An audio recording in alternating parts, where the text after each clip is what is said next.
Good day.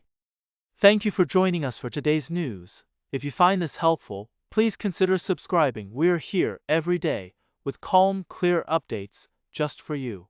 A new Kaupapa Māori health hub has opened in East Auckland, offering support for young parents and their WNL. Located on NGTI Wenua in Glen Innes, Te Pairinga is the first iWild space of its kind in Aotearoa.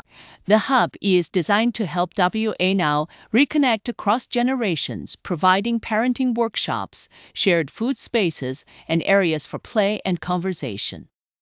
The name Te Pairinga, gifted by the Glen Innes community, reflect Agent of Patariki, the organization Pila.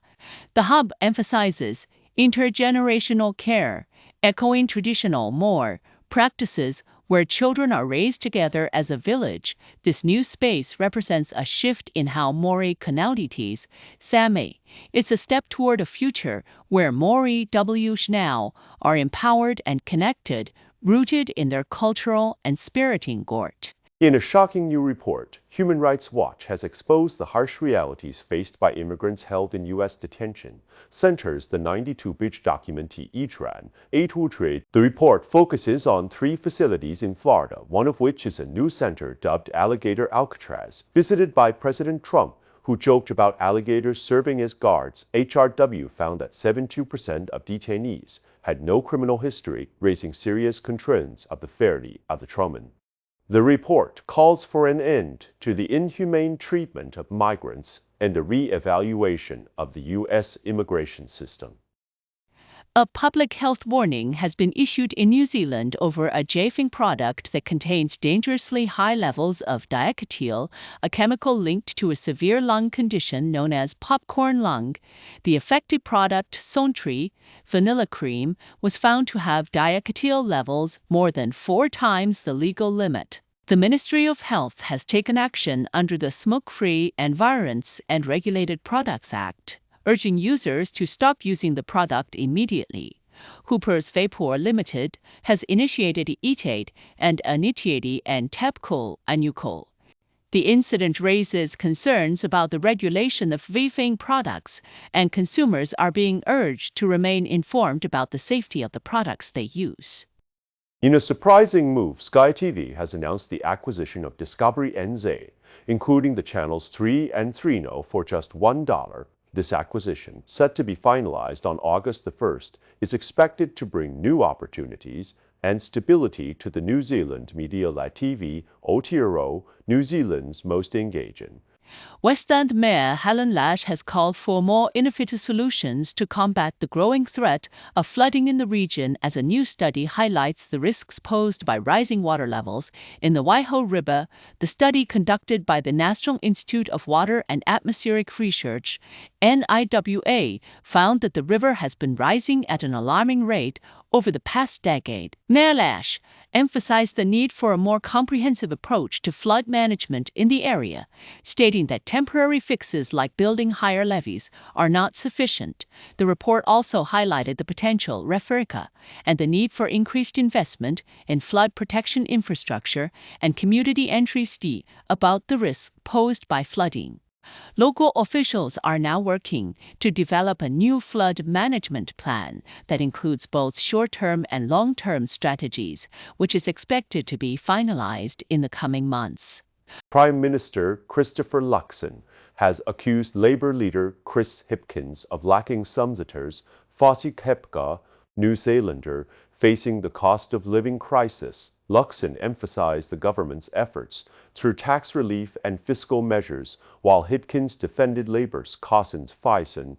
Finance Minister Nicola Willis criticized Labour's lack of concrete policies, highlighting a recent incident where Labour spokesperson could not name any cost of living policy. Both parties are under pressure to outline their policy platforms. In a recent concert, Liam Gallagher of Oasis made a light-hearted but pointed comment about the viral kiss cam incident at a Coldplay show. The moment, which captured a couple caught on camera at a Boston concert, sparked a global conversation about privacy and public shaming. Gallagher, the showman, assured his fans that always and ka.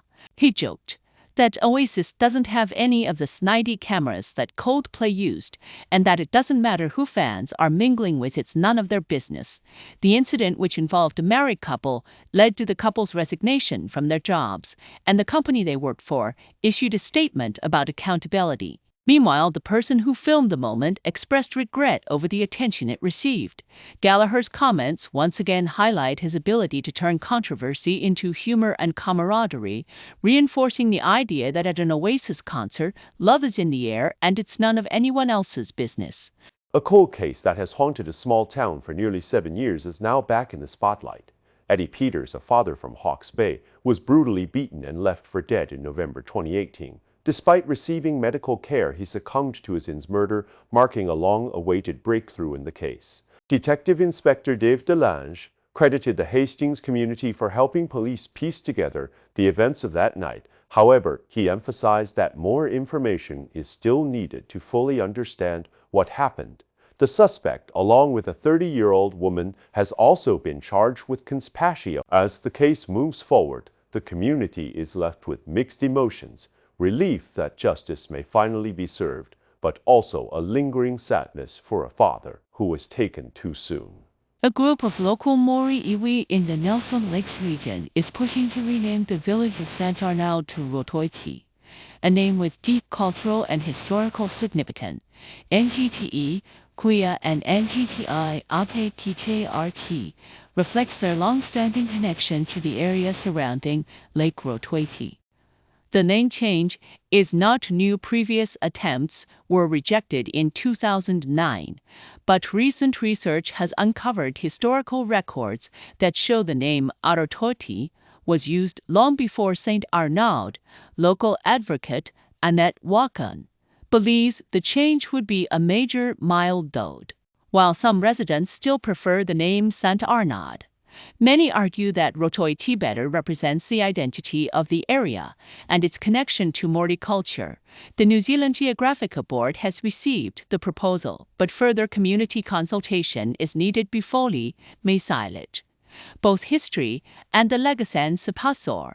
The All-Whites are set to face 5 teams ranked in the world's top 40 in the final months of 2025 as they prepare for the 2026 FIFA World Cup. Matches against Australia, Norway, Poland, Colombia, and Ecuador are scheduled to take place in the coming months, providing the team with valve. Coach Darren Baisley believes these matches will help the team continue its growth and prepare for the World Cup in 2026. That's all for today's news. We appreciate your time. If you enjoyed this update, please consider subscribing. Your support helps us keep going.